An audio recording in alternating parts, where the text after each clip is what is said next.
নমস্কার বন্ধুরা, কেমন আছেন? আশা করি সবাই ভালো আছেন। তো আজকে একটা নতুন ভিডিও নিয়ে এসেছি আপনাদের জন্য এবং খুব ইন্টারেস্টিং।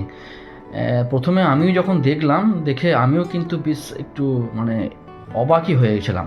আচ্ছা ভাবুন তো, আপনি কাজ করছেন, কাজ করতে করতে আপনি খুব টায়ার্ড হয়ে পড়লেন। তখন আপনার মনে হচ্ছে যে একটু যদি পারতাম, আমার বাড়ির বেডরুমটা যদি এই কাজের জায়গায় থাকতো, তাহলে আমি চাইলেই কিন্তু আধ ঘন্টা বা ১ ঘন্টা কিন্তু আমি একটু রেস্ট নিতে পারতাম বা একটু ঘুমিয়ে নিতে পারতাম। এর ফলে কি হতো, আপনার মনোসংযোগটাও ভালো হতো, আপনার মনটাও ভালো হতো, ফ্রেশ লাগতো নিজেকে এবং আপনি অফিসে বেশিক্ষণ কাজও করতে পারতেন। সহকর্মীদের সঙ্গে আপনি খুব ভালোভাবে ব্যবহার করতে পারতেন। ফলে কি হতো, আপনার কাজের সময়টাও যদি বাড়তো এবং আপনি কাজটাও বেশ প্রোডাক্টিভ ওয়েতে করতে পারতেন। তো এইরকম যদি একটা রুম, যেখানে আপনি বা অফিসে সবাই চাইলে একটু রেস্ট বা একটু ঘুমিয়ে নিতে পারতো, তাহলে কিন্তু আমাদের জন্য খুব ভালোই হতো আর কি। তো আমি তো সবাই জানি যে জাপানিজরা একটু অন্যরকম সব কিছু চিন্তাভাবনা করে, তাদের চিন্তাভাবনার ধরনটা একটু আলাদা।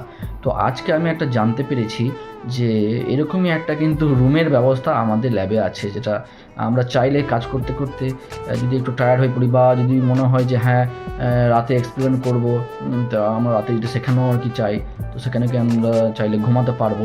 তো সেই রকম কিন্তু একটা সুন্দর ব্যবস্থা করা আছে। তো চলুন আজকে সেই রুমটাকে আপনাদেরকে দেখাই এবং জানাবেন যে এইরকম রুম যদি আমাদের ইন্ডিয়াতে চালু হয়, কাজের প্রোডাক্টিভ বাড়বে না কাজের প্রোডাক্টিভ কমবে, তো সেটা একটু আমাকে জানাবেন। তো এই হচ্ছে সেই রুমটা।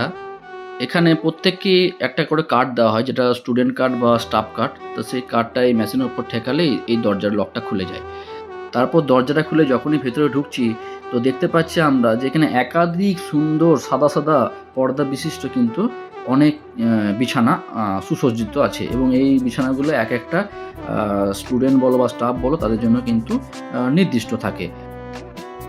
দেখেই বেশ একটা এক্সাইটেড লাগছে না? একটা অন্যরকম মনে হচ্ছে না? আমার কিন্তু ১ম এ সেই জিনিসটা মনে হয়েছিল।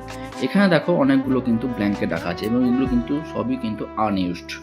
আ এই সেকশনেও কিন্তু অনেকগুলো ব্ল্যাঙ্কেট রাখা আছে, যেগুলো চাইলে আমরা ব্যবহার করতে পারি এবং এই ব্ল্যাঙ্কেটগুলোর জন্য আ ওই সামনে আলমারিতে ওখানে কিন্তু cover, pillow cover, blanket cover এবং কিন্তু বেডশিট সব কিন্তু একদম পরিষ্কার একদম রাখা আছে। তো দেখো এখানে দেখতে পাচ্ছ ওপরে যে সেকশনটা রয়েছে, সেই সেকশনটা হচ্ছে পিলো কভার, এগুলো হচ্ছে ব্ল্যাঙ্কেট কভার, আর নিচের সেকশনে আছে এগুলো হচ্ছে সব কিন্তু বেডশিট। তো এইগুলো ব্যবহার করা হয়ে গেলে আমরা কিন্তু আমাদেরকে নির্দেশ দেওয়া আছে যে আমরা এই যে নীল বাক্সটা আছে, এই নীল বক্সে আমরা এগুলো রেখে দেবো এবং এইগুলো পরিষ্কার করার জন্য লোক কিন্তু আছে, তারা এগুলো নিয়ে যায় এবং পরিষ্কার করে আবার নতুন করে ভালোভাবে আলমারিতে রেখে দেয়।